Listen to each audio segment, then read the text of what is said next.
అపోస్తుల కార్యము 3వ అధ్యాయం మొట్టమొదటి వచ్చిన చదువుమ్మా.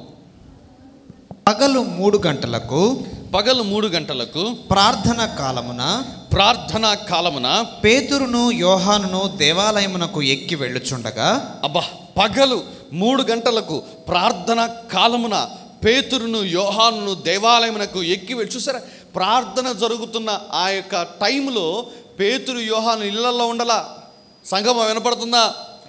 ప్రార్థన, యూదులు రోజుకి 3 పర్యాయాలు ప్రార్థన చేస్తారు యూదులు అనేవాళ్ళు. సో ఆ 3 పర్యాయాలలో మధ్యాహ్నము 3 గంటలకి ఖచ్చితముగా దేవుని మందిరంలో ప్రార్థనలు జరగటం అనేది ఒక ఖచ్చితమైన ఆజ్ఞ. ఆ ప్రార్థనా కాలమున ఆ 3 గంటలకు పేతురు యోహానులు మీలో కొంతమంది లాగా ఇళ్లలో ఉండలా. వారు ఇంటిని విడిచి, కుటుంబాలను విడిచి, వాళ్ళకున్న పని పాటలను పక్కన పెట్టుకొని 3 గంటలకు దేవుని మందిరమునకు ఎక్కి వెళుచున్నారంట. ప్రార్థన కాలమున దేవుని మందిరములో గ్యాదర్ అయ్యి ప్రార్థన చేయటం అనేది ఒక మంచి దైవభక్తి కూడిన అలవాటు. అది బ్రదర్ మేము ఇంట్లో చేసుకుంటాం రండి. పేతురు యోహాను కంటే నువ్వు గొప్ప ప్రార్థన పరుడువా? 3.5 సంవత్సరాలు దేవునితో నడిచిన వారు, యేసుక్రీస్తు ప్రభువారు కొండ మీద రూపాంతరం చెందటం చూసిన వారు, తండ్రి అనే దేవునితో ముఖాముఖిగా మాట్లాడిన వారు, ఈయన నా ప్రియకుమారుడు, ఈయన యందు నేను ఆనందిస్తానంటే పేతురు ఆ మాట విని ఇక్కడ 3 పర్ణశాలలు కడదామని దేవుడికి జవాబు చెప్పిన వ్యక్తి. ఆయన మరణం ఇచ్చినప్పుడు పక్కన ఉన్న వ్యక్తి, ఆయన తిరిగి లేచినప్పుడు పక్కన ఉన్న వ్యక్తి, ఆయన ఆకాశమునకు ఆరోహణమవుతున్నప్పుడు చూసిన వ్యక్తి. వీళ్ళు సహితము ఇంతటి ప్రార్థనాపరులు, ఇంతటి ఆత్మీయ జీవితంలో వేరుపారిన వీరు సహితము ప్రార్థన కాలమున ఏమి చేశారంటే వారి ఇండ్లకు తాళాలు వేశారు, దేవుని మందిరంలోనికి వెళ్ళారు. సంగమం నేను చెప్తున్నానమ్మా, నేను గతంలోనే మీకు చెప్పాను, ఇంట్లో ఉండి ప్రార్థన చేయటము ఒక ఫలితాన్ని ఇస్తే మందిరంలో ఉండి ప్రార్థన చేసినప్పుడు ఆ ఫలితాలు వేరు ఉంటాయని చెప్పేసి. పగలు 3 గంటలకు ప్రార్థన కాలమున పేతురును యోహానును దేవాలయమునకు ఎక్కి వెళ్ళుచుండగా పుట్టినది మొదలుకొని కుంటివాడైన ఒక మనుష్యుడు మోసుకొని పోబడుచుండెను. వాడు దేవాలయంలోనికి వెళ్ళువారిని భిక్షమడుగుటకు కొందరు ప్రతిదినము వారిని శృంగారమును దేవాలయము ద్వారమునొద్ద ఉంచుచూ వచ్చిరి. పేతురును యోహానును దేవాలయంలో ప్రవేశింపబోనప్పుడు వాడు చూచి భిక్షమడుగగా పేతురును యోహానును వారిని తేరు చూచి మా తట్టు చూడుము అనిరి. వాడు వారి యొద్ద ఏమైనా దొరుకునని కనిపెట్టుచు వారి యందు లక్ష్యముంచెను. అంతటా పేతురు, వెండి బంగారములు నా యొద్ద లేవు, కానీ నాకు కలిగినదే నీకు ఇచ్చుచున్నాను. నజరేయుడైన యేసుక్రీస్తు నామమున నడువుమని చెప్పి వాని కుడి చేయి పట్టుకుని లేవనెత్తెను. వెంటనే వాని పాదములను చీలమండలములను బలము పొందెను. వాడు దిక్కున లేచి నిలిచి నడిచెను. నడుచుచు గంతులు వేయుచు దేవుని స్తుతించుచు వారితో కూడా దేవాలయంలోనికి వెళ్ళెను. చాలండి, చూసారా ఇక్కడ జరిగిన అద్భుతం ఏమిటంటే, వీరు దేవుని మందిరానికి వెళ్ళారు. వెళ్ళినప్పుడు అక్కడ వీరు ఒక వ్యక్తిని కలుసుకున్నారు. ఆ వ్యక్తికి ఉన్న లక్షణం ఏమిటంటే, పుట్టిన దగ్గర నుంచి 2వ వచనము చదువుతారా? పుట్టినది మొదలుకొని కుంటివాడైన ఒక మనుష్యుడు మోసుకొని పోబడుచు ఉండెను. వాడు దేవాలయంలోనికి వెళ్ళి వారిని భిక్షమడుటకు కొందరు ప్రతి దినము వారిని శృంగారమును దేవాలయపు ద్వారమునొద్ద వారిని ఉంచుచూ వచ్చారు. చూసారా, పుట్టిన దగ్గర నుంచి నడవని వ్యక్తి, పుట్టుకతోనే కుంటివాడుగా పుట్టిన వ్యక్తి, పుట్టుకతోనే అంగవైకల్యంతో పుట్టిన వ్యక్తి, అటువంటి ఒక వ్యక్తి, ఏ రోజు నడవని ఒక వ్యక్తి ఇదిగో పేతురు యోహానులు కలుస్తున్నారు, లేదంటే పేతురు యోహానులు ఆ వ్యక్తిని కలుసుకున్నారు. ఈ వ్యక్తి వయసు ఎంతో తెలుసా? 4వ అధ్యాయంకి వెళ్ళండమ్మా. అపోస్తుల కార్యము 4వ అధ్యాయం 22వ వచనం చదవండమ్మా. స్వస్థపరచుట అను ఆ సూచక క్రియ ఎవని విషయములో చేయబడెనో వాడు 40 ఏండ్ల కంటే ఎక్కువ వయస్సు గలవాడు. 40 ఏండ్ల కంటే ఎక్కువ వయసు గలవాడు. పుట్టిన దగ్గర నుంచి నడవని ఈ వ్యక్తి వయస్సు 40 దాటిపోయింది. సో ఇప్పుడు ఈ 40 ఏళ్ళు దాటిపోయిన ఈ వ్యక్తికి మాత్రం ఒక అలవాటు ఉంది. ఏంటంటే ప్రతిరోజు భిక్షం అడుక్కోవటానికి దేవాలయపు ద్వారము దగ్గర కూర్చోవటం అలవాటు. ప్రతిరోజు వెళ్ళండమ్మా 2వ వచనం, 3వ అధ్యాయం 2వ వచనమా. పుట్టినది మొదలుకొని కుంటివాడైన ఒక మనుషుడు మోసుకొని పోబడుచుండెను. వాడు దేవాలయంలోనికి వెళ్ళు వారిని భిక్షమడుగుటకు కొందరు ప్రతిదినము, ఎన్ని దినాలంట? ప్రతి దినం అండర్లైన్ చేసుకున్నమాట. ప్రతి దినము వాని స్నేహితులో, వాని బంధువులో, వాని తరపున వారో ఏమి చేస్తున్నారంటే ప్రతిరోజు దేవాలయం దగ్గర వదిలిపెడుతున్నారు, ఆ ద్వారము దగ్గర వదిలిపెడుతున్నారు, ఆ శృంగారం అన్న ద్వారము దగ్గర వదిలిపెడుతున్నారు. మళ్ళీ సాయంత్రము మళ్ళీ వాడిని ఇంటికి తెచ్చుకుంటున్నారు. ఇది డ్యూటీ. ప్రతిరోజు వీడు దేవాలయం దగ్గర కూర్చుంటున్నాడు. ఒకానొక రోజున పేతురు, యోహానులు ఆ యొక్క దేవాలయము ద్వారము గుండా, ఆ శృంగారం అన్న ద్వారము గుండా వాళ్ళు వెళుతుంటే పేతురు, యోహానులు చూచివాడు వారి యొద్ద ఏమైనా దొరుకునేమో అని వాళ్ళ వైపు చూస్తుంటే, తేరి చూస్తుంటే పేతురు, యోహానులు చెప్పిన మాట ఏమిటంటే, వెండి బంగారములు మా యొద్ద లేవు. చదువుతారు ఒకసారి మాట. 6వ వచనము. అంతటా పేతురు వెండి బంగారములు నా యొద్ద లేవు గాని, వెండి బంగారములు నా యొద్ద లేవు అంటే దాని అర్థం ఏంటంటే, నిజంగానే పేతురు లేమిలో ఉన్నాడు, దారిద్ర్యంలో ఉన్నాడు అని అనుకోవటం అనేది మన అవివేకం అమ్మ. ఎందుకంటే 8 ద్వారాలు ఉంటాయి యెరూషలేముకి దాదాపు. గొర్రెల పోవు ద్వారం ఒకటి, శృంగారము ద్వారం ఒకటి, బెతెస్దా కోనేరు దగ్గర ఉండి ఇంకొక ద్వారం ఒకటి, ఇలా ప్రభుత్వమైన తర్వాత మాట్లాడతాను. ఈ ద్వారాలన్నిటిలో విఐపీలు, పట్టణంలో ఉన్న ప్రముఖులు డబ్బులు చెల్లించి వెళ్ళే మార్గం ఏంటంటే శృంగారం అనే మార్గము, బ్యూటిఫుల్ గేట్. మీకు అర్థమవుతుందా? ఎందుకు అడుక్కునేవాడు శృంగారమును ద్వారము దగ్గర ఉన్నాడంటే, ఈ శృంగారమును ద్వారము గుండా ప్రయాణం చేసేవాళ్ళు ఏంటంటే డబ్బులు చెల్లించి లోపలికి వెళ్తారు. సో డబ్బులు చెల్లించి లోపలికి వెళ్ళే మార్గము గుండా పేతురు, యోహానులు వెళ్తున్నారంటే ధనము వారి యొద్ద ఉందా లేదా? ఉన్నది.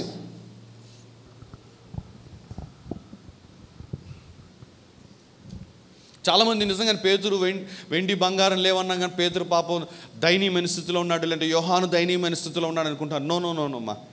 దేవుని సేవ చేసిన ఏ ఒక్కడు దారిద్ర్యమైన స్థితిలో, లేమి స్థితిలో ఉండడంట నేనైతే. సో వీడు 40 ఏళ్ల నుంచి వీడి దినచర్య ఏంటంటే అమ్మా, ఆ శృంగారం అను ద్వారము దగ్గర వీడి స్నేహితులు విడిచిపెట్టేస్తారు. వచ్చిన ప్రతి ఒక్కళ్ళ దగ్గర చేయి చాపి ధనమును సంపాదించుకుంటూ ఉంటాడు. రాత్రి మరలా వాళ్ళు వచ్చి తీసుకుని వెళ్ళిపోతారు. 40 years.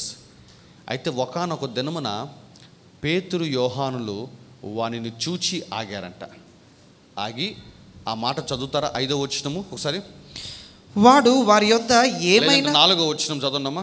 పేతురును యోహానును వానిని తేరి చూచి, పేతురు, యోహానును వానిని తేరి చూచి మా తట్టు చూడుము అని. ఇక్కడ నా పాయింట్ అమ్మా. ఎందుకు పేతురు, యోహానులు వాడిని చూచి, వాడిని తేరి చూచి నా తట్టు చూడన్నారంటే వాడిని స్వస్థపరచడం కోసం, అంతే కదా. వాడి జీవితంలో అద్భుతము చేయటం కోసము పేతురు, యోహానులు వాడి దగ్గర ఆగి వాడిని నా వైపు చూడండి అన్నాడు. నజరేయుడైన యేసుక్రీస్తు నామమున నడవమని చెప్పేసి లేపి నిలబెట్టి నడిపించాడు. ఎందుకంటే వాడిని స్వస్థపరచడం కోసం. ఇప్పుడు వీడి వయసు ఎంత అంటే 40 ఏళ్ళు దాటిపోయింది. ఇదే పేతురు అనుకోవచ్చుగా, యేసుక్రీస్తు కూడా అనేక పర్యాయాలు ఈ మార్గము గుండా వెళ్ళాడు, ఆయనతో పాటు మేము వెళ్ళాం. యేసుక్రీస్తు ఏ రోజు వీడిని చూచి ఆగలేదు, మనం ఆగాల్సిన అవసరం ఉందా? మీకు అర్థమైందన్నమాట. దేవుడికి అనేక పర్యాయాలు దేవుని మందిరంలో బోధించిన సందర్భాలు కోకొలలో ఉన్నాయి, వాక్యములోనే. యేసుక్రీస్తు ప్రభువు తన శిష్యులతో పాటు మందిరంలోకి వెళ్ళినప్పుడు ఎన్నో పర్యాయాలు వీడిని చూస్తుంటాడు కదా. మరి ఆయనే ఆగనప్పుడు వీళ్ళు ఎందుకు ఆగాల్సిన అవసరం వచ్చింది? నేననుకున్నా, నా బోటు నమ్మకమైన అనుకున్నా, ఎట్లా ఆలోచిస్తారు తెలుసా? తండ్రి పట్టించుకున్నప్పుడు మనకు ఎందుకు లేరా బాబు అని చెప్పి ఉండేవాడు నేనైతే. ఆయన పెద్ద సారే పట్టించుకున్నప్పుడు మనకెందుకు? నన్ను నేను లిమిట్ చేసుకునేవాడిని, నన్ను నేను హోల్డ్ చేసుకునేవాడిని, నన్ను నేను వెనక్కి లాక్కునేవాడిని. ఎందుకంటే ఆయనే అనేక పర్యాలు వీడిని చూసినా కూడా వీడి విషయంలో కనీసము స్పందించలేదంటే మనము ఎందుకు స్పందించటము అని చెప్పేసి నన్ను నేను వెనక్కి లాక్కునేవాడిని. అదే నా ఓటమికి కారణమై ఉండేది. పేతురు ఆ విధంగా రెస్పాండ్ అవ్వాల. యేసుక్రీస్తు ఎందుకు వాడి విషయమై స్పందించలేదో అని ఆలోచించాల. యేసుక్రీస్తే వాడిని స్వస్థపరచలేదు కదా, మనం ఎందుకు స్వస్థపరచడం అని కూడా ఆలోచించాల. వానిని చూడగానే ఆగి వాడిని నా వైపు చూడు అని చెప్పి నజరేయుడైన యేసు నామమున స్వస్థపడమని చెప్పేసి విశ్వాసమును విడుదల చేశారమ్మ. దేవునికి స్తోత్రం. హల్లెలూయా, హల్లెలూయా. కమాన్ కమాన్ కమాన్ కమాన్. 16వ వచనం చదవమ్మా, 16వ వచనం చదవండమ్మా. ఆయన నామమందలి విశ్వాసమూలముగా, ఆయన నామమందలి విశ్వాసమూలముగా, ఆయన నామమే మీరు చూచి ఎరిగి ఉన్న వీనిని బలపరచెను. మీరు చూచి ఎరిగి ఉన్న వీనిని బలపరచెను. ఆయన వలన కలిగిన విశ్వాసమే మీ అందరి ఎదుట వీనికి ఈ పూర్ణ స్వస్థత కలుగజేసెను. మీ అందరి ఎదుట వీనికి పూర్ణ స్వస్థత కలుగజేసి. చూసారా, పేతురు తన విశ్వాసాన్ని ఎలా వినియోగిస్తున్నాడు చూడమ్మా. యేసుక్రీస్తే వాడిని పట్టించుకోలేదు, యేసుక్రీస్తు ఎన్నడూ వాడి దగ్గర ఆగలేదు, యేసుక్రీస్తే వాడిని ఏ రోజు స్వస్థపరచలేదు కదా, ఇక మనం ఎందుకు మన తండ్రి ద్వారా జరగనిది, మన తండ్రి ఆలోచించిన దాని గురించి మనమెందుకు ఆలోచించటము, మనమెందుకు చేయాలని తాపత్రయపడటం అని పేతురు ఏ రోజు వెనకడుగు వేయలేదు. కానీ తన విశ్వాసాన్ని ఎట్లా వినియోగం చేశాడు చూడండి. Faith to break the limits. ఇదిగో పరిమితులను విరగొట్టి దేవుని కార్యాలు జరిగించుకోవటానికి విశ్వాసాన్ని ఎట్లా వాడుతున్నాడు చూడమ్మా. పేతురికి ఒక్క సెకండ్ కూడా రాలేదమ్మా మాట. నేను అది చదువుతున్నప్పుడు ఆలోచించా, వాడి వయసు చూడంగా 40 ఏళ్ళు, అంటే యేసుక్రీస్తు కంటే పెద్దవాడు. వాడు ప్రతిరోజు దేవాలయం దగ్గర కూర్చుంటున్నాడు, అంటే ఎన్నోసార్లు యేసుక్రీస్తు వాడిని చూస్తూ ఉండుంటాడు. కానీ ఏ రోజు యేసుక్రీస్తు వాడి విషయంలో స్పందించలేదు, వాడి విషయంలో మాట్లాడలేదు, వాడిని స్వస్థపరచాలని కూడా ప్రయత్నం కూడా చేయలేదు. అసలు ఆయనకి పట్టదన్నట్టుగా వదిలేసి వెళ్ళిపోయాడు. ఈ రోజున చాలామంది క్రైస్తవుల యొక్క లేమికి, దారిద్రానికి, ఓటమికి కారణం ఏంటి తెలుసా? వాళ్ళ తండ్రులతో పోల్చుకుంటారు. చాలా జాగ్రత్తగా ఉన్నాడమ్మా. మా నాన్నగారు కష్టపడి సంపాదించి ఒక చిన్న పెంకుటిల్లు కట్టారని చెప్పేసి ఇంకా ఆ పెంకుటిల్లోనే ఉండటానికి ఇష్టపడతారు. కానీ విశ్వాసాన్ని వాడి దేవుని యొక్క శక్తిని వాడుకొని, ఇదిగో మా నాన్న జీవితాంతం కష్టపడితే ఒక పెంకుటిల్లు కట్టాడేమో, కానీ నేను విశ్వాసముతోటి దానికంటే పెద్ద భవనము కట్టాలన్న ఆలోచన లేకుండా పోతుంది. దేవుడు నాతో మాట్లాడిన మాటమ్మా. Why the church is failing. ఎందుకు సంఘము ఓటమి పాలవుతుంది, ఎందుకు సంఘములో మహిమ కనపడటం లేదంటే, ఈ సంఘం ఏమి చేస్తుందంటే వారి పితరులను గురించి ఆలోచిస్తుంది. వాళ్ళ పితరులు, వాళ్ళ నాన్నగారి గురించి, వాళ్ళ తాతల గురించి ఆలోచిస్తూ, మా నాన్నలు మా తాతల వల్లే కాలేదు, ఇంక మా వల్ల ఏమవుతుంది, పలానా వల్ల కానిది మా వల్ల అవుతుందా, ఇలా తండ్రులతోటో ఇతరులతోటో పోల్చుకొని సంఘం ఏమి చేస్తుందంటే సంఘానికి ఇవ్వబడిన విశ్వాసాన్ని వినియోగపరచడంలో విఫలమైపోతుంది. పేతురు మాత్రం అలా చేయలేదమ్మా. యేసుక్రీస్తు గురించిన ఆలోచన ఒక్క క్షణము కూడా రాలేదు. నాకు ఫెయిత్ ఇచ్చాడు దేవుడు. ఏమంటున్నాడు చూడండి, ఆయన నామమందలి విశ్వాసమూలముగా, ఆయన నామమే మీరు చూచి ఎరిగి ఉన్న వీనిని బలపరచను. ఆయన వలన కలిగిన విశ్వాసమే, చూసారా, ఆయన వలన కలిగిన విశ్వాసమే మీ అందరి ఎదుట వీనికి ఈ పూర్ణ స్వస్థత కలుగజేసి. ఒక్క సెకండ్ కూడా ఆలోచించలేదమ్మా పేతురు. యేసుక్రీస్తు ఏ రోజు వీడిని పట్టించుకోలేదు కదా, మనకెందుకు అని అనుకోలా. యేసుక్రీస్తు ఎన్నోసార్లు వీడిని చూచినా కూడా వీరిని దగ్గరకు పిలవలేదు కదా, ఆ గుడ్డివాడిని పిలిచినట్టుగా, లేదంటే ఆ బెతస్దా కోనేరు దగ్గర ఉన్న వాడిని పిలిచినట్టుగా. ఎంతోమందిని స్వస్థపరిచిన ఆయన వీరిని స్వస్థపరచలేదు, వీరిని ఏ రోజు పిలవలేదు, మనకెందుకు అని పేతురు తనను తాను నియంత్రించుకోలేదు. తన విశ్వాసాన్ని వినియోగపరచడంలో పూర్తిగా సఫలీకృతుడయ్యాడమ్మా. ఈ ఉదయకాల సమయంలో కొంతమంది యొక్క లేమికి, కొంతమంది యొక్క దారిద్ర్యానికి కారణం ఇదే అని నేను మాట్లాడుతున్నామ్మా. మీరు లేమిలో ఉంటున్నారంటే కారణము మీరు పాపములో ఉంటున్నారని కాదు. మీరు లేమిలో ఉంటున్నారంటే కారణము మీ మీద శాపం ఉందని కూడా కాదమ్మా. మీలో కొంతమంది ఈ మాట ఆలోచిస్తున్నారంట. దేవుడు నాతో రాత్రికాల సమయంలో మాట్లాడారు. నేను ఎదగలేకపోతున్నాను, నేను డెవలప్ అవ్వలేకపోతున్నాను, మా కుటుంబం డెవలప్ కాలేకపోతుందంటే మా మీద శాపం ఉందేమో, లేదంటే మా మీద చేతబడి చేశారేమో, లేదంటే మేము పాపము చేసి దేవునికి అవిధేయంగా బతికాం కదా, దాని యొక్క పర్యవసానాలేమో అని చెప్పేసి మీలో కొంతమంది ఆలోచిస్తున్నారమ్మా. బట్ దేవుడు నాతో మాట్లాడిన మాట, నీ పాపము నిన్ను సమృద్ధిలోనికి వెళ్ళనివ్వకుండా ఆపలేదు. మరలా చెప్తున్నామ్మా, యేసుక్రీస్తు ప్రభువారు 2000 సంవత్సరాల క్రితమే పాపము యొక్క బలాన్ని ఓడింపచేశాడు. ఏ పాపము నిన్ను సమృద్ధిలోనికి వెళ్ళనివ్వకుండా ఆపలేదు. ఏ శాపము నిన్ను ఐశ్వర్యవంతుడు కానివ్వకుండా ఆపలేదు. పాపము శాపము తాలూకు యొక్క బలము సిలువలో కంప్లీట్గా దేవుడు ఓడింపచేసేసాడు. నువ్వు ఇది నమ్మాలి. ఇదే సువార్త. This is the gospel.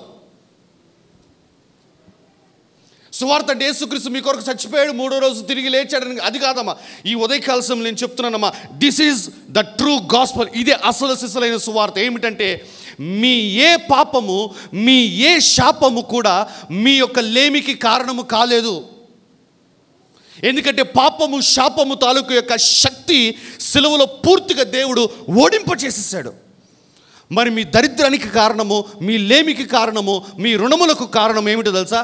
మీరు విశ్వాసమును వాడటంలో వెనకబడిపోయారు. అంతే. మీరు ఫెయిత్ను వాడటంలో వెనకబడిపోయారు. ఈరోజున ఈ కథలోంచి మనం నేర్చుకోవాల్సిన విషయం ఏమిటంటే, పేతురు ఎన్నడూ ఇతరులతో పోల్చుకోలేదు, కనీసము తండ్రి అనే దేవునితో కూడా పోల్చుకోలేదు. పేతురు తన విశ్వాసాన్ని వాడే విషయంలో ఎవరితో పోల్చుకోవాలా? మరి ఈరోజు నువ్వెందుకు చేస్తున్నావు? మరి ఈరోజు నువ్వెందుకు అలా పోల్చుకుంటున్నావు? కొంతమంది ఆలోచిస్తున్నారంటే ఈ విధముగా, మా నాన్నోళ్ళ వల్లే కాలేదు, మా తాతోళ్ళ వల్లే కాలేదు అని వాళ్ళని వీళ్ళని చూసుకొని మిమ్మల్ని మీరు చులకనగా ఎంచుకుంటున్నారంట. మీ లేమికి కారణం అదే అని ప్రభు మాట్లాడుతున్నామా. ఈరోజు కనుక మీ ఆలోచనలు మీరు మార్చుకోకపోతే నేను అంటున్నానమ్మా, ఇంకొక 10 ఏళ్ళైనా సరే ఇదే స్థితిలో ఉంటారు. మరలా చెప్తున్నానమ్మా, సంఘం అంతటికి this is for the restoration centre church. Restoration centre చర్చ్లో ఉన్న ప్రతి ఒక్కరికి చెప్తున్నానమ్మా, మీ అద్భుతానికి ఆరంభం ఎక్కడో తెలుసా? మీ ఆలోచన. రాసుకోవాలి ఈ మాట. మన అద్భుతానికి ఆరంభము ఆలోచన. మనము ఆలోచించే దగ్గరే మనము, మా నాన్న వల్ల కాలేదు, మా తాత వల్ల కాలేదు, లేదంటే వాడు బాగా చదువుకున్నాడు వాడి వల్లే కాలేదు, లేదంటే వీళ్ళు పెద్ద కుటుంబంలో పుట్టారు వీళ్ళ వల్లే కాలేదు, మన వల్ల ఏమవుతుందని ఈ ఆలోచన ధోరణి ఏదైతుందో ఇదే నిన్ను లేమిలో పెడుతుంది. ఇదే నిన్ను తక్కువ స్థాయిలో పెట్టేస్తుంది. ఇదే నిన్ను రుణాల్లో ఉంచేస్తుంది. నువ్వు అనుకుంటున్నావు సాతాను అనుకుంటున్నావు, నువ్వు అనుకుంటున్నావు పాపం అనుకుంటున్నావు, నువ్వు అనుకుంటున్నావు శాపం అనుకుంటున్నావు, నువ్వేమనుకుంటున్నావు అంటే ఎవరో చేతబడి చేశారనుకుంటున్నావు. No, we are failed to use faith in a proper way. విశ్వాసమును సరైన విధానములో వాడుకోవటంలో విఫలమయ్యాం. పేతురు వాడి దగ్గరికి వెళ్ళిపోయి 40 ఏళ్ళ నుంచి నువ్వు ఇక్కడ ఇదే పరిస్థితిలో ఉన్నావంటారా, నీ మీద చేతబడి చేశారా అని చెప్పి అనలా పేతురు. 40 ఏళ్ళ నుంచి ఇదే స్థితిలో ఉన్నావంటే నీ తండ్రి చేసిన పాపానికి నువ్వు అనుభవిస్తున్నావు అనలా. 40 ఏళ్ళ నుంచి ఇదే స్థితిలో ఉన్నావంటే నీ మీద శాపం ఉందిరా అని చెప్పి అనలా. పాపము శాపము చేతబడి వీటి తాలూకు లక్షణాలు ఇవేమి ఎత్తలా. పేతురు ఏమన్నాడంటే, ఇవన్నీ ఉన్నా లేకపోయినా నాలో ఒకటి ఉన్నది, ఏంటంటే ఆయన వలన కలిగిన విశ్వాసము. ఏమన్నాడంటే, ఆయన నామమందలి. అక్కడ అవతరుడికి విశ్వాసం లేదమ్మా. వాడు ఉన్నప్పటి నుంచి ఏం చూస్తున్నాడు తెలుసా? 10 రూపాయలు వేస్తాడా, 50 రూపాయలు వేస్తాడా, 100 రూపాయలు వేస్తాడు, ఇదే వాడిది. పేతురు మాట్లాడుతున్న మాట చదవడం మరల 16 వచ్చినము. ఆయన నామమందలి విశ్వాస మూలముగా, ఆయన నామము అందలి విశ్వాస మూలము. ఎప్పుడైతే యేసుక్రీస్తు నామం మీద విశ్వాసము పెట్టుకున్నాను అంటున్నాడో, ఆ నామం ఏం చేసిందంట? ఆయన నామమే మీరు చూచి ఎరిగి ఉన్న వీరిని ఎరిగి ఉన్న వీనిని బలపరిచెను. చూసారా? Faith in the name of Jesus. పేతురు ఆ రోజు చేసింది ఏంటి తెలుసా? యేసుక్రీస్తు చేస్తే ఏంటి, చేయకపోతే ఏమిటి, యేసుక్రీస్తు నామం పేరిట నేను నా విశ్వాసాన్ని వాడాలని చెప్పేసి ఏమన్నాడంటే, వెండి బంగారం నా యొద్ద లేవు కానీ నా యొద్ద ఉన్నదే నీకు ఇచ్చుచున్నానని చెప్పి నజరేయుడిని యేసు నామమున లేచి నడవమని చెప్పి లేపాడని. అంతేగాని ఆదికాండము 2వ అధ్యాయంలో ఆదాము పడిపోయాడు కదా, ఆ పడిపోయిన దానివల్ల నువ్వు కూడా పడిపోయావు. ఇది శాపము. ఇప్పుడు ఈ శాపాన్ని వెరగొట్టుకోవాలంటే పాయింట్ నెంబర్ 1, అని అనలా. పాయింట్ నెంబర్ 2 అని అనలా.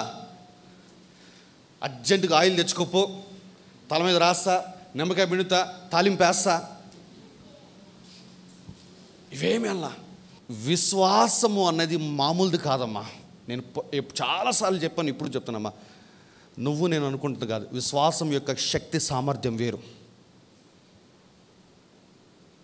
విశ్వాసమునకు కర్తయు కొనసాగించువాడు అయిన యేసు 40 ఏళ్ళ నుంచి వాడు ఆ స్థితిలో ఉన్నాడంటే నేను ప్రార్థన చేస్తే జరిగిద్దో లేదో అని అనుకోలే పేతురు. ఏమన్నాడంటే నజరేయుడైన యేసు నామమున లే అంటున్నాడు. ఫెయిత్ ఏం చేసిందంటే 40 ఏళ్ల నుంచి వాడి వల్ల కాని పనిని వాడి చేత చేయించిందమ్మా. నేను అంటున్నామ్మా, ఈ ఉదయకాల సమయంలో నీకు ఇవ్వబడిన ఫెయిత్ ఏంటో తెలుసా? మీ తాత ముత్తాతల వల్ల కాని పనిని నీ చేత చేయించింది విశ్వాసము. కమాన్.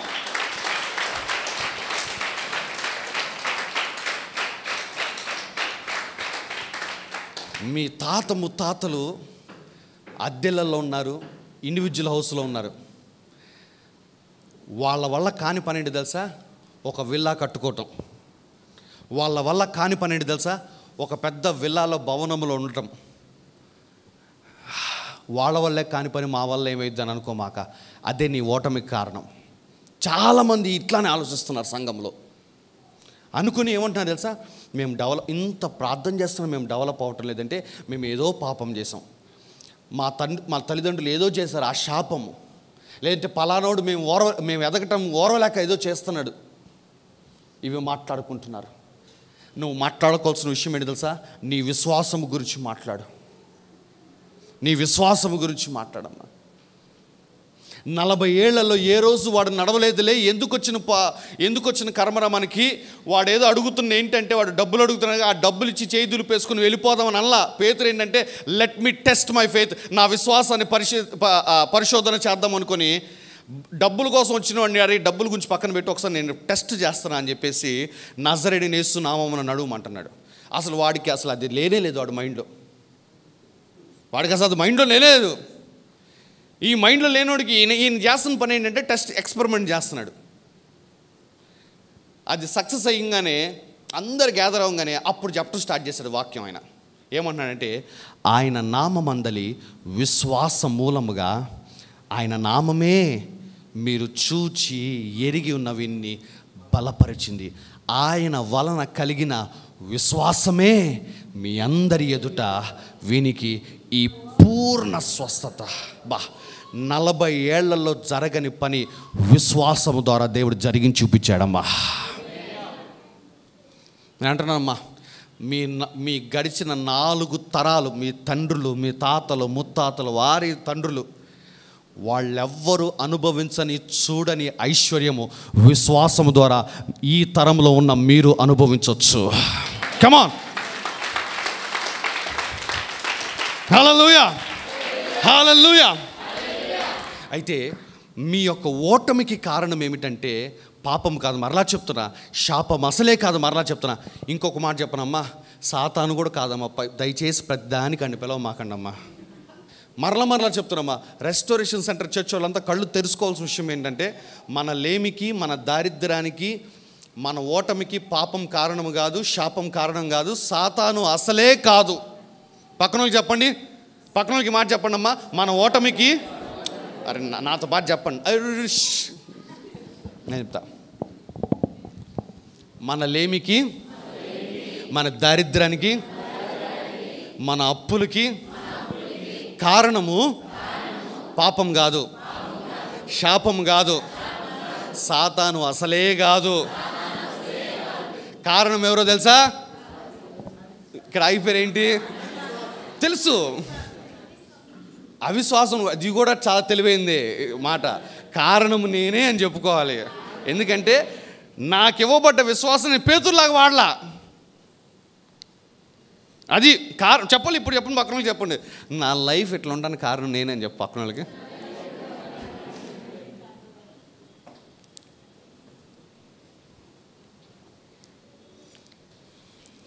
నాకు ఈ అధ్యాయం ద్వారా దేవుడు నాతో మాట్లాడుతున్నప్పుడు 40 ఏళ్లలో జరగని పని అమ్మా, 40 yearsగా జరగని పని, 1 కాదు 2 కాదు, 40 ఏళ్ళు పైన, 45 ఏళ్ళు వేసుకుందాం. 45 ఏళ్లలో ఎన్నడూ జరగని పని ఒక వ్యక్తి ఒక క్షణంలో చేసి చూపించాడు. అందరు ఆ వ్యక్తిని దేవదూత అంటున్నారు. అందరు ఆ వ్యక్తి అబ్బా ఏదో అనుకుంటున్నారు. చూడండమ్మా 12వ వచనం చదవండమ్మా. పేతురు దీనిని చూచి ప్రజలతో 11వ వచనం చదువుదాం. వాడు పేతురును యోహానును పట్టుకొని ఉండగా ప్రజలందరూ విస్మయం ఉంది. సొలొమోనుదను మంటపములో ఉన్న వారి యొద్దకు గుంపుగా పరిగెత్తి వచ్చిరి. పేతురు దీనిని చూచి ప్రజలతో ఇట్లనెను, ఇశ్రాయేలీయులారా, మీరు వీని విషయమై ఎందుకు ఆశ్చర్యపడుచున్నారు? మా సొంత శక్తి చేతనైనను భక్తి చేతనైనను నడవను వీనికి బలమిచ్చినట్టుగా మీరెందుకు మా తట్టు తేరి చూచుచున్నారు? ఏంటంటే మా సొంత శక్తి చేతనైనను భక్తి చేతనైనను నడవను వీనికి బలమిచ్చినట్లుగా మీరెందుకు మా వైపు చూస్తున్నారు? అప్పుడు మొదలు పెట్టాడు వాక్యం బ్రదర్ గారు. దానికి ముందు పెట్టలే వాక్యం. ఆ తర్వాత అన్నాడు, అబ్రహాము ఇస్సాకు యాకోబు అని వారి దేవుడు అనగా మన పితరుల దేవుడు తన సేవకుడైన యేసును మహిమపరిచి ఉన్నాడు. మీరు ఆయనను అప్పగించితిరి. పిలాతు ఆయనను విడుదల చేయుటకు నిశ్చయించినప్పుడు మీరు అతని యొద్దకు ఆయనను నిరాకరించితిరి. మీరు పరిశుద్ధుడును నీతిమంతుడైన వారిని నిరాకరించి నరహంతకుడైన మనుషుల్ని మీకు అనుగ్రహింపమని అడిగితిరి. మీరు జీవాధిపతిని చంపితిరి కానీ దేవుడు ఆయనను మృతుల నుండి లేపెను, అందుకు మేమే సాక్షులము అంటూ అసలు అద్భుతము ఎట్లా జరిగిందో చెప్తున్నాడు. 16వ వచనం ఏమంటున్నాడంటే, ఆయన నామమందలి విశ్వాసం, faith in the name of Jesus. Yesu Kristu నామం పేరట తన విశ్వాసాన్ని విడుదల చేశాడమ్మా. అందుకే వాడి దగ్గరికి వెళ్ళి ఏమన్నాడంటే, నజరేయుడని యేసు. వాడిని చూడంగానే అనుకుని ఉంటాడు, యేసయ్య ఉంటే వాడిని ఎట్లా స్వస్థపరిచేవాడేమో. సరే యేసయ్య లేడు. ఆయన అన్నాడుగా, నా నామమున మీరు ఏది అడుగుతారో అది మీకు అనుగ్రహించబడుతుందని. ఆయన నామం వాడదాం. ఫర్ ద ఫస్ట్ టైం పేతురు వాడుతున్నాడమ్మా. యేసు నామం ఫస్ట్ టైం వాడుతున్నాడు. నజరేయుడిని యేసు నామమున లేచి నడవమని చెప్పినాడు. యేసు నామం మీద ఎప్పుడైతే విశ్వాసాన్ని విడుదల చేశాడో, అబ్బా 40 ఇయర్స్లో జరగని పని. నేను అంటున్నా, ఈ రోజు నుంచి ప్రతిరోజు యేసు నామం పేరట విశ్వాసాన్ని విడుదల చేస్తూ మీ అద్భుతాలు మీరు పొందుకోవాల్సిందిగా నేను ఒక దైవజనుడిగా చెప్తున్నాను అమ్మా. కమాన్.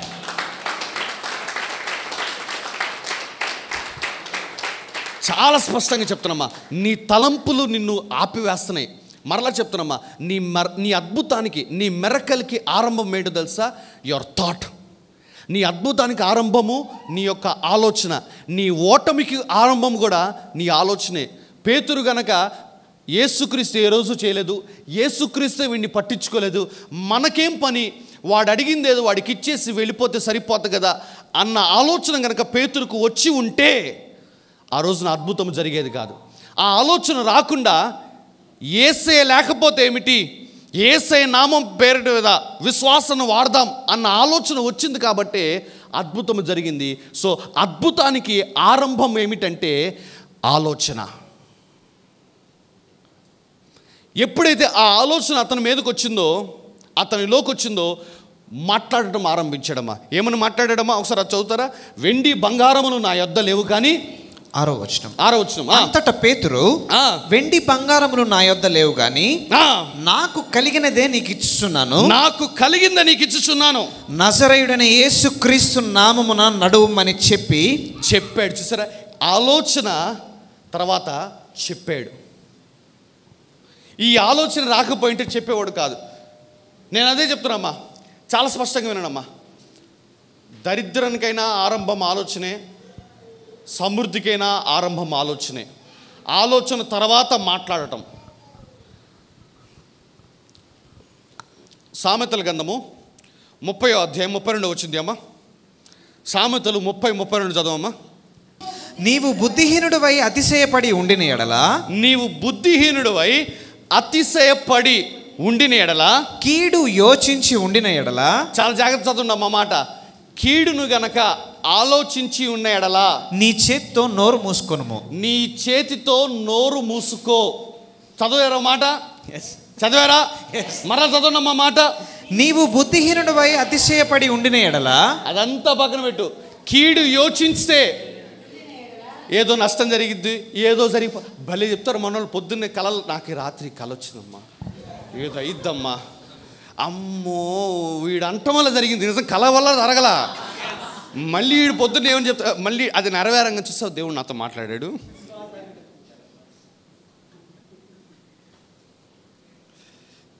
నీవు బుద్ధిహీనుడివై అతిశయపడి ఉండిన ఎడల కీడు యోచించి ఒకవేళ దరిద్రం అన్న మాటలు అన్న ఆలోచన వస్తే, అమ్మో ఈ అప్పులు ఎట్ట కట్టుకోవాలి ఆలోచన వస్తుంది మనకి.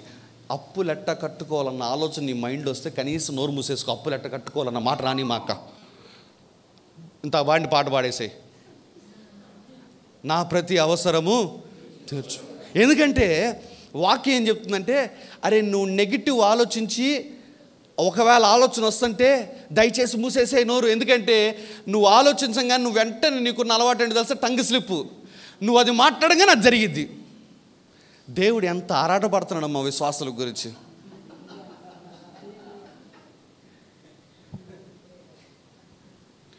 ఎందుకంటే చెప్పా కదా, ఏదైనా ఆరంభము ఆలోచన, అది ఆశీర్వాదమన్నా అది దరిద్రమైన ఆలోచన ఆరంభం. రెండో స్టెప్ ఏంటంటే మాట్లాడటం. అందుకే దేవుడు ఏమన్నంటే, ఓ రెస్టరేషన్ సెంటర్ సంగమా, మీరు కీడు యోచిస్తే నీ చేత్తో పక్కన పాస్టర్ గారి దగ్గరికి వెళ్ళమాక, నీ చేత్తు నువ్వే మూసుకో. సామెతలు 4వ అధ్యాయంకి వెళ్ళమా.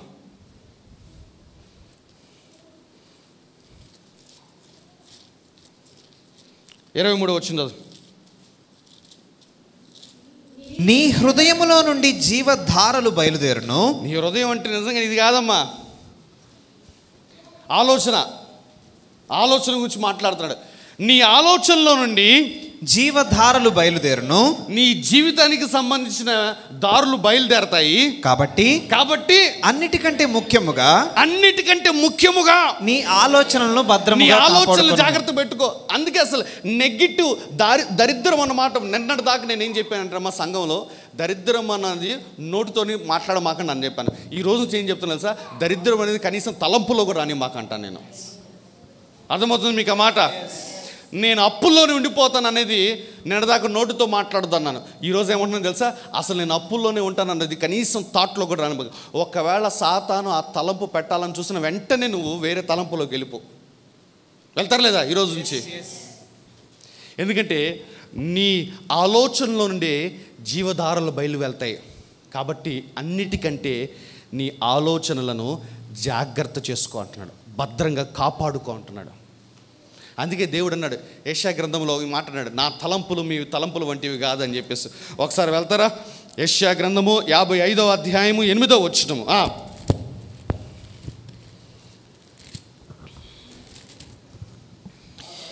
నా తలంపులు మీ తలంపులు వంటివి కావు. మనమేమో ఎప్పుడు చూడు అప్పుల గురించి తలంపులే, ఎప్పుడు లేమి గురించి తలంపులే. అసలు ఎప్పుడు బండి స్టార్ట్ చేయి ఏదో అయిపోతుంది. ఇవే తలంపులు ఇట్లాంటి పనికిమాలిన తలంపులు అన్నీ మైండ్లో పెట్టేసుకొని, దేవుడు నన్ను ఆశీర్వదించడం లేదన్నా, దేవుడు నన్ను దీవించడం లేదన్నా, 30 రోజులు ప్రార్థనకు వచ్చాను కదా ఏం జరగలేదంటే, అమ్మని చెప్తున్నామా, ఈ 30 రోజులు ప్రార్థనకు వచ్చేవాళ్ళు కూడా అసలు మీ మనస్సు మారిపోవాలంట. నేనైతే అమ్మా చదవమ్మా, నా తలంపులు మీ తలంపుల వంటివి కావు. నా తలంపులు మీ తలంపుల వంటివి కావు. మీ త్రోవలు నా త్రోవల వంటివి కావు. మీ త్రోవలు నా త్రోవల వంటివి కావు. ఇదే యెహోవా వాక్కు. ఇదే యెహోవా. కరెక్ట్ మాట కదా ఇది మాత్రం మనకి కరెక్ట్ మాట. మరలా చెప్తున్నామ్మా, పేతురు గనక నా తండ్రి వల్లే ఇది కాలేదు, లేదంటే నా తండ్రే వీడిని ఏ రోజు స్వస్థపరచలేదు, ఎన్నోసార్లు చూసినప్పటికీ కూడా ఇంకా నాకెందుకు అన్న ఆలోచన, నా తలంపు కనుక పేతురుకు వచ్చుంటే, పేతురు ఆ రోజున అద్భుతము చేసేవాడు కాదు, విశ్వాసాన్ని వాడేవాడు కాదు. కానీ పేతురు ఆ తలంపును రానివల. నా తండ్రి చేయకపోతేనే, నా తండ్రి వీడి జీవితంలో అద్భుతము చేయకపోతే ఏమిటి, నేను నా విశ్వాసాన్ని వాడి ఈ అద్భుతము చేయాలి అని చెప్పేసి అనుకున్నాడు. ఈరోజు మీకు అదే చెప్తున్నానమ్మా, మీ నాన్న లైఫ్ లాంగ్ కష్టపడి ఒక చిన్న ఇల్లు కట్టాడేమో, మీ తాతయ్య లైఫ్ లాంగ్ కష్టపడి ఇంకొక చిన్న ఇల్లు కట్టారేమో, మీ తాత ముత్తాతల వల్ల జరగని కార్యము నీ వల్ల కూడా జరగదని అనుకోమాక. అది అపవాది యొక్క అబద్ధం అంట. నేనైతే యేసుక్రీస్తు ప్రభువారు అన్నారు, నా యందు విశ్వాసం ఉంచాడు నాకంటే గొప్ప కార్యాలు చేస్తాడని చెప్పేసి. నేను అంటానమ్మా, మీ తండ్రులు ఒక ఇల్లు కట్టారేమో, మీరు అనేకమైన ఇండ్లు కట్టుకుంటారంట. తలంపుల్లోకైనా రాని అది వెళ్ళని తలంపుల్లోకైనా వెళ్ళని ఆ మాట అసలు కొంతమందికి వెళ్ళట్లా. అనేకమైన ఇండ్ల రాగు 5వ తారీఖు దాటింది, ఇంటి అద్దెడు కట్టాలని చెప్పి.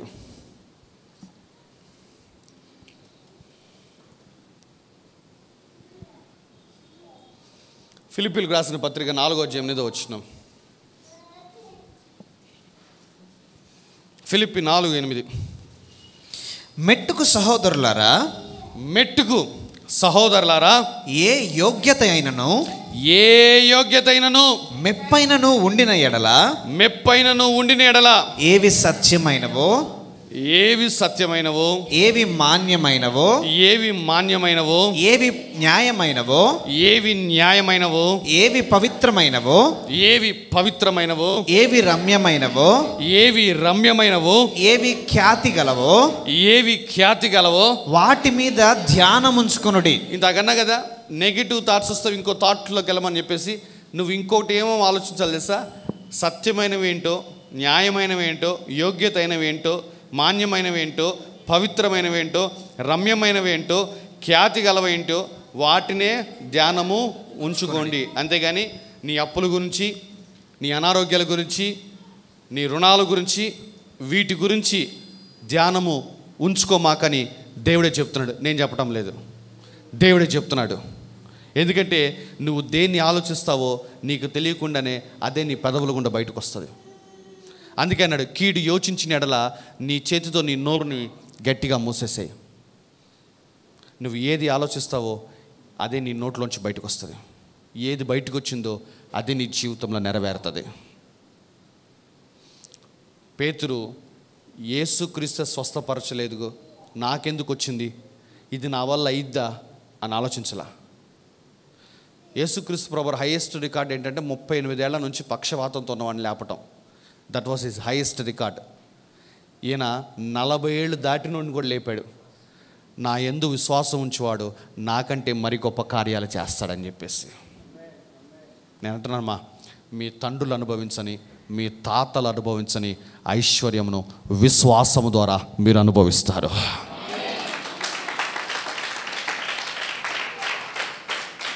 హల్లెలూయా. అయితే ఆ స్థాయిలోనికి వెళ్ళటానికి ఆరంభం ఏంటి తెలుసా? నీ మైండ్లో ముందు ఆలోచనలు మార్చాల. నీ మైండ్లో ఆలోచనలు మార్చుకోండి. కీడు రాని మాక, అప్పులు రాని మాక, ఫెయిల్ అవుతానని రాని మాక,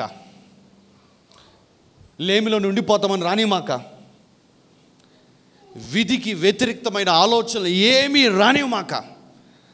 నీ మైండ్లోకి రావాల్సిన ఆలోచనలు ఏంటంటే, ఇదిగో ఏ యోగ్యత అయినను మెప్పైనను ఉండిన ఎడల ఏవి సత్యమైనవో, మాన్యమైనవో, న్యాయమైనవో, పవిత్రమైనవో. ఇంకొక మాటలో చెప్పాలంటే, నువ్వు ఆశీర్వదించబడతావు, నువ్వు ఆశీర్వదించబడిన జీవితం జీవిస్తావు, ఇది నీ మైండ్లోకి రానివు. నువ్వు ఆరోగ్యంగా ఉంటావు, ఇది నీ మైండ్లోకి రానివు. నువ్వు దీర్ఘాయుష్తో ఉంటావు, ఇది నీ మైండ్లోకి రాని. నీ వృద్ధాప్యంలో కూడా చక్కగా నీ పనులు నువ్వు చేసుకుంటావు, ఇది నీ మైండ్లోకి రాని. నీ వృద్ధాప్యంలో కూడా నువ్వు చక్కగా కారు నడపగలవు. కొంతమంది అన్నారు, డ్రైవింగ్ రాదు పాస్టర్ గారు అంటే నేర్పించమంటారా ఏంటి? దావీదు నీవు కత్తియు ఈటయు బల్లెమును ధరించుకొని నా మీదకు వచ్చుచున్నావు. అయితే నీవు తిరస్కరించిన ఇశ్రాయేలీయుల సైన్యములకు అధిపతియగు యెహోవా పేరట నేను నీ మీదకి వచ్చుచున్నాను. పేతురు ఎట్లాగైతే బిహేవ్ చేశాడో అదే ప్రవర్తనమ్మా. దేవుని నామం పేరట వెళ్తున్నారు వాళ్ళు. Faith in the name of Jesus. యేసుక్రీస్తు నామం పేరట దావీదు కూడా గొలియాతు మీదకి వెళ్తున్నాడు. వెళుతూ ఈ దినమున యెహోవా నిన్ను నా చేతికి అప్పగించును. యెహోవా నిన్ను నా చేతికి అప్పగిస్తాడు. నేను నిన్ను చంపి నీ తల తెగవేతును. ఇశ్రాయేలీయులలో దేవుడున్నాడని. ఒక్క మాట, అసలు నీ ఎదుట గొలియాతు ఉన్నాడు. వాడి చేతులకు కత్తి ఉంది. అక్కడి దగ్గరికి వెళ్ళిపోయి ఇంత డిస్కషన్ ఎవడు చేయడు. నేను యెహోవా నామం పేరట వస్తున్నాను. వాడికి తెలీదా? తెలుసు వాడికి. యెహోవా నేను నా చేతికి అప్పగిస్తాడు, నేను నిన్ను చంపి నీ తలకై తెగ వేస్తాను. ఆ తర్వాత ఏంటి? ఇజ్రాయేల్లో దేవుడు ఉన్నాడని లోక నివాసులందరూ తెలుసుకున్నట్లు నేను ఈ దినమున ఫిలిష్తీయుల యొక్క కళేబరములు ఆకాశం పక్షులకు మృగములకు ఇత్తును. ఏం చేస్తున్నాడు తెలుసా? ఏ నామం పేరిటైతే వస్తున్నాడో ఆ నామం పేరిట ఉన్న విశ్వాసముతోటి మాటలు విడుదల చేస్తున్నాడు. He was releasing the faith through the words. మాటల ద్వారా విశ్వాసమును విడుదల చేస్తున్నాడు. ఏమంటాడంటే, యెహోవా ఈ దినమున నిన్ను నా చేతికి అప్పగిస్తాడు, నేను నిన్ను చంపి నీ తల తెగవెత్తును అని ఏమంటాడంటే, గొలియాతు కొంచెం పక్క తప్పుకున్నాడు అని ఏమంటాడంటే, ఫిలిష్తీయుల యొక్క కళేబరములన్నీ ఇటు చూపించాడు. ఫిలిష్తీయుల యొక్క కళేబరములు ఆకాశ పక్షులకును భూమృగములకు నేను ఇస్తాను అంటున్నాడు.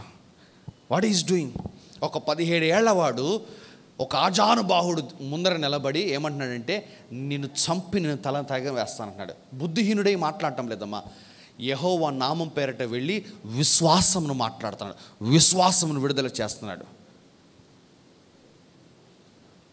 ఈరోజు నేను అదే అమ్మా, మన ఓటమికి, మన లేమికి, మన దరిద్రానికి కారణం ఏంటంటే మన ఆలోచన. దావీదు అనుకోలేదే, నేను ఏ రోజు కత్తి పట్టుకోలేదు కదా, నాకంత సీన్ ఏంటిరా, మా అన్నయ్యలైన కనీసం సైన్యంలో ఉన్నారు, నేను గొర్రెలు కాసుకునేవాడిని, నా వల్ల ఇద్దా అని ఇటువంటి ఆలోచనలు రానివ్వలా. విశ్వాసం ఉన్నవాడు ఇటువంటి ఆలోచనలు రానివ్వడమ్మా. బాధాకరం ఏంటంటే విశ్వాసం మీకుంది కానీ అయినా ఇటువంటి ఆలోచనలు రానిస్తున్నారు. కానీ దావీదు అయితేనేమి, పేతురు అయితేనేమి ఇటువంటి ఆలోచనలు రానివ్వలా. పేతురు యేసయ్య చేయలేదు, నేను ఎందుకు చేయాలి అని అనలా. దావీదు నా అన్నలు సైతమై భయపడుతున్నాడు గొలియాతును చూచి, నేనెందుకు వెళ్ళటము, నా పనేది నేను చేసుకుందాము, ఆ గొర్రెలేదో నేను కాసుకుందామని దావీదు కూడా అనుకోలా. విశ్వాసముతో వెళ్ళాడు. ఫెయిత్. ఈరోజు నేను ఏదంటున్నానమ్మా, మీ తండ్రుల వైపు చూసింది చాలు, మీ తాతల వైపు చూసింది చాలు, నీ పక్కనుల వైపు చూసింది చాలు. It is the time. ఇప్పుడు సమయం ఆసనమైంది. విశ్వాసముతోటి దేవుని వాక్యములో ప్రవక్తలు చేసిన కార్యముల వైపు మనము చూడాల్సిన అవసరం వచ్చేసింది. ఎందుకంటే ఇంకెంతకాలమమ్మా ఇంకా లేమిలో ఉంటాము. పరిస్థితులు తగ్గట్టు ఆలోచనలు మారిపోకూడదు, ఆలోచనలు తగ్గట్టు పరిస్థితులు మారాల్సిందే, అంతే. కమా హల్లెలూయా. మీరు రోజు నుంచి ఏమని ఆలోచించాలి తెలుసా? మీకు కొన్ని ఇస్తానమ్మా, కొన్ని టిప్స్ ఇస్తాను ఏమేమి ఆలోచించాలి. ఎందుకంటే మిమ్మల్ని వదిలేసాను అనుకున్నా బహుభయంకరంగా ఆలోచిస్తారని తెలుస్తుంది నాకు. అందుకే ఆ ప్రయాస కూడా నేనే తీసుకొని వాక్యం అంతా నేనే చదివి కొన్ని వచనాలు మీకు ఇస్తాను. ఈరోజు నుంచి ఇవే మీ మైండ్లో పెట్టుకోండి అమ్మా. పెట్టుకుంటారు లేదా?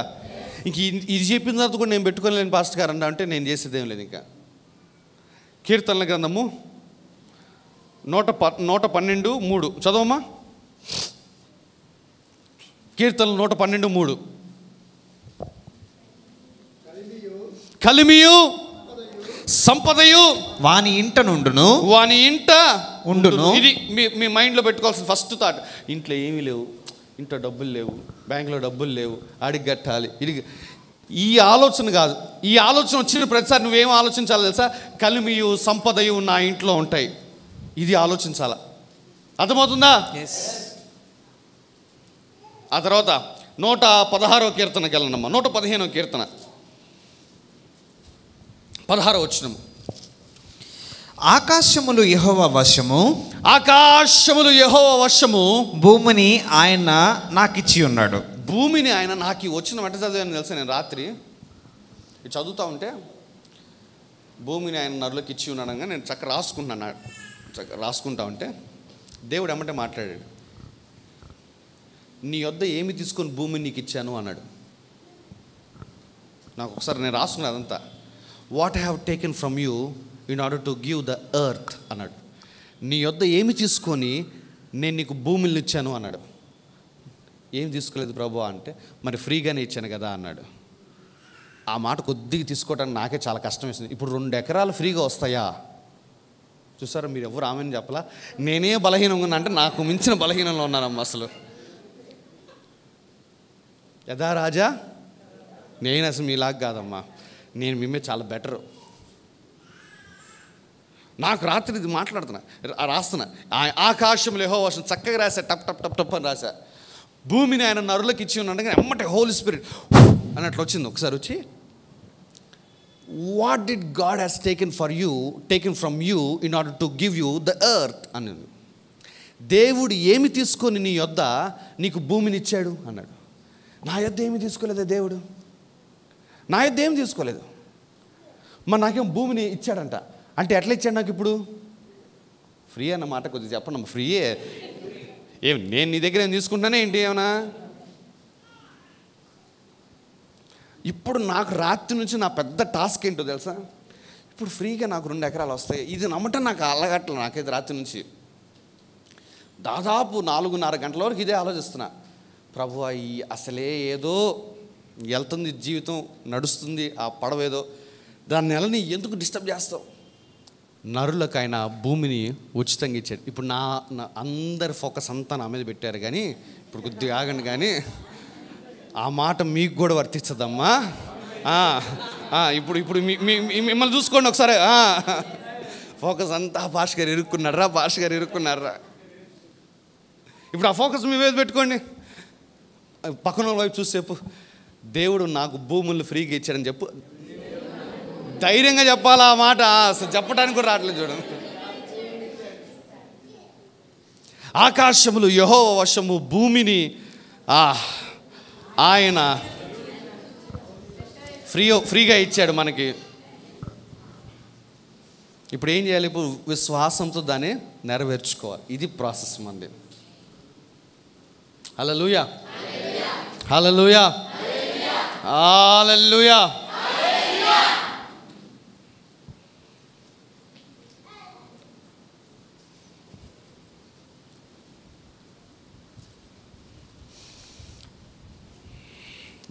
యాకోబు రాసిన పత్రిక 4:7.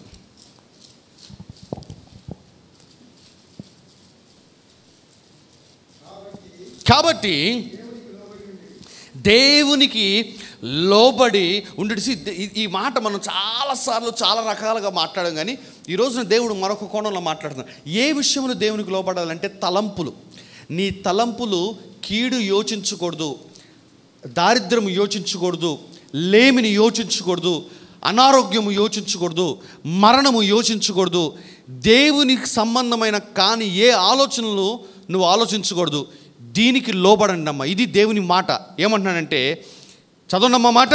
కాబట్టి దేవునికి ఏడవచనము కాబట్టి దేవునికి లోబడి ఉండుడి. కాబట్టి దేవునికి లోబడి ఉండుడి. ఏ విషయాలు లోబడాలని చెప్పాను? తలంపులు, ఏది నెగిటివ్ థాట్ అనేది రానివ్వకూడదు అనేది ఖచ్చితమైన ఆజ్ఞ ఇస్తున్నాను మా రెస్టోరేషన్ సెంటర్ చర్చ్ వాళ్ళందరికీ. దీనికి లోబడండి అమ్మా. అంతే. లోబడతారు లేదా? ఏం లోబడతారు చూద్దాం. మీ ఎస్లోనే అస్సలు ఎస్ లేదు నాకైతే. దేవునికి లోబడి ఉండడి. అపవాదిని ఎట్లా ఎదిరిస్తారు? ఎందుకంటే అపవాది వచ్చి ఎమ్మటే పెడతారు మైండ్ ఆలోచన, ఏదో ఒక ఆలోచన. నువ్వేం డెవలప్ అవుతావు, నువ్వేం బాగుపడతావు, నీ పరిస్థితి ఏం మారిద్ది, ఇదిగో మీ నాన్న వల్ల కాలేదు, మీ తాత వల్ల కాదు, మీ మామయ్య వల్ల కాదు, మీ అత్తం వల్ల కాలేదు, ఇవన్నీ పెడతా ఉంటాడు. ఆ థాట్స్ వచ్చినప్పుడల్లా అపవాదిని ఎదిరించాలి. ఎట్లా ఎదిరించాలంటే, ఇంతకు నేను చెప్పిన వచనాలు ఉన్నాయి చూసావా, నా కలిమియు సంపద నా ఇంట్లో ఉంటుంది, అపవాది నువ్వు నోరు మూసేసుకో అంతే. యెహోవా ఆయన భూమిని నరులకు ఫ్రీగా ఇచ్చినాడు, అపవాది నువ్వు మూసేసుకున్నారు. ఈ వచనం ఇట్లా చదువుదాం ఈరోజు. దేవునికి లోబడి ఉన్నట్టు ఏంటంటే, అవిశ్వాసము కానీ, ఓటమి కానీ, పేదరికము కానీ, మరణము కానీ, అనారోగ్యము కానీ ఏమీ మీ తలంపుల్లోనికి రానివ్వమాకండి. ఇదే దేవునికి లోబడి ఉండటం అంటే. అపవాది వస్తాడు, వెంటనే ఇంకొక రూపంలో వస్తాడు, చుట్టాల రూపంలో, ఫ్రెండ్స్ రూపంలో వచ్చి రకరకాల ఆలోచనలు నీ మైండ్లో పెట్టాలని ప్రయత్నం చేస్తాడు. అపవాదిని ఎదిరించుడి, అప్పుడు వాడు మీ యొద్ద నుండి పారిపోతాడు. మీ మనసంతా దేంతో నింపేసుకోవాలో తెలుసా? మీ ఆలోచనల్ని దేంతో నింపుకోవాలో తెలుసా? దేవుని వాక్యము చేత నింపుకోండమ్మా. ఎప్పుడైతే దేవుని వాక్యము చేత నీ ఆలోచనలను నింపబడతాయో, వాక్యమే నువ్వు మాట్లాడతావు. వాక్యము మాట్లాడే వంకన అదే నీ జీవితంలో నెరవేర్పులోనికి వచ్చేస్తుంది. కమ్ ఆన్, హల్లెలూయా, హల్లెలూయా, హల్లెలూయా. అందుకే ఆయన అన్నాడు ఏమంటే, నా తలంపులు మీ అంటే వేరుతో మాట్లాడుతానమ్మా. మన జీవితముకు అద్భుతము జరగాలన్నా, మన జీవితంలో దరిద్రము జరగాలన్నా దాని ఆరంభము మనస్సు లేదా తలంపు అంటున్నాడు దేవుడు. ఆ తలంపు దగ్గర సరి చేసుకుందాం, ఆటోమేటిక్గా మాటలు సరవుతాయి. ఆ మాటలు సరైన జీవితము సరైపోతుంది. అంతే. అర్థమవుతుంది మీకు? తలంపుల దగ్గర సరి చేసుకుంటే మాటల దగ్గర సరి అయిపోతుంది. మాటల దగ్గర సరి అయిపోయిందా జీవితం కూడా సరి అయిపోతుంది. ఆ ఒక్క వచ్చిన చదువుకొని ముగించేద్దాం. 30-32 ప్రోవర్బ్స్, సామెతలు 30-32.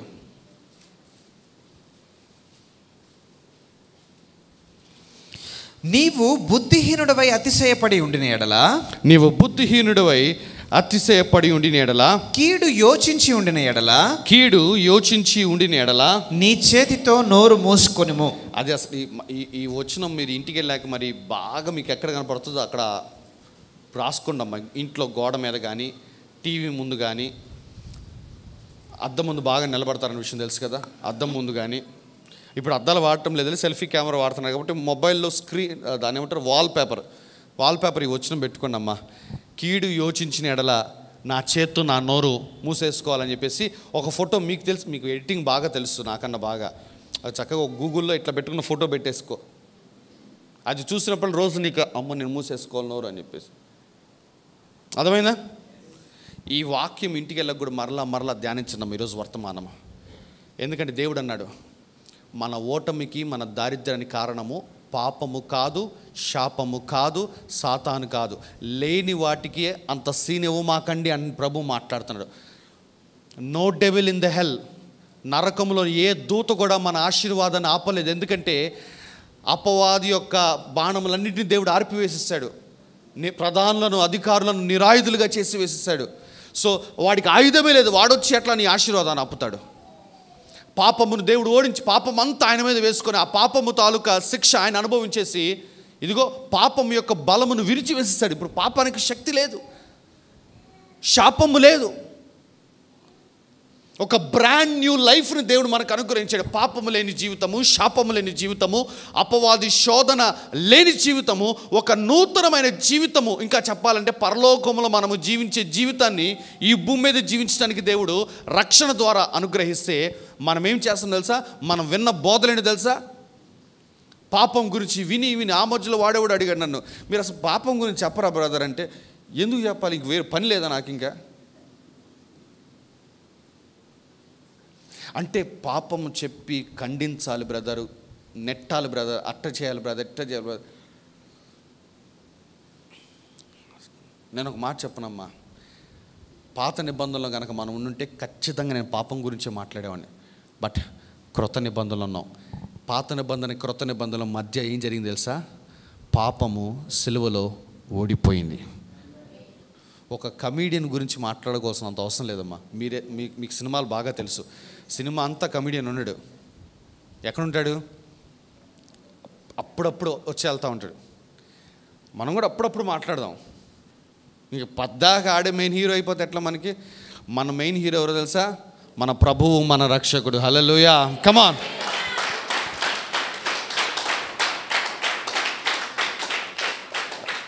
ఆ సినిమాలో కనుక హీరో కమెడియన్ బెల కొడతాడు తెలుసా? అలా కొట్టేసేసాడు దేవుడు. పాపాన్ని కొట్టేశాడు, శాపాన్ని కొట్టేశాడు, మరణాన్ని ఓడింపజేసి, ఓ మరణమా నీ ముల్లెక్కడ అని చెప్పేసి దేవుడు వెటకారం చేసి పెడితే, మనం ఏంటంటే ఇంకా దాని గురించి మాట్లాడుతూ ఇంకా అవి చెబుతూ నేను కూడా అదే చెప్పాలంటే, నువ్వే చెప్తే నేను కూడా అదే చెప్పాలా? The restoration centre church millionaires చర్చ్గా మారాల్సిందే.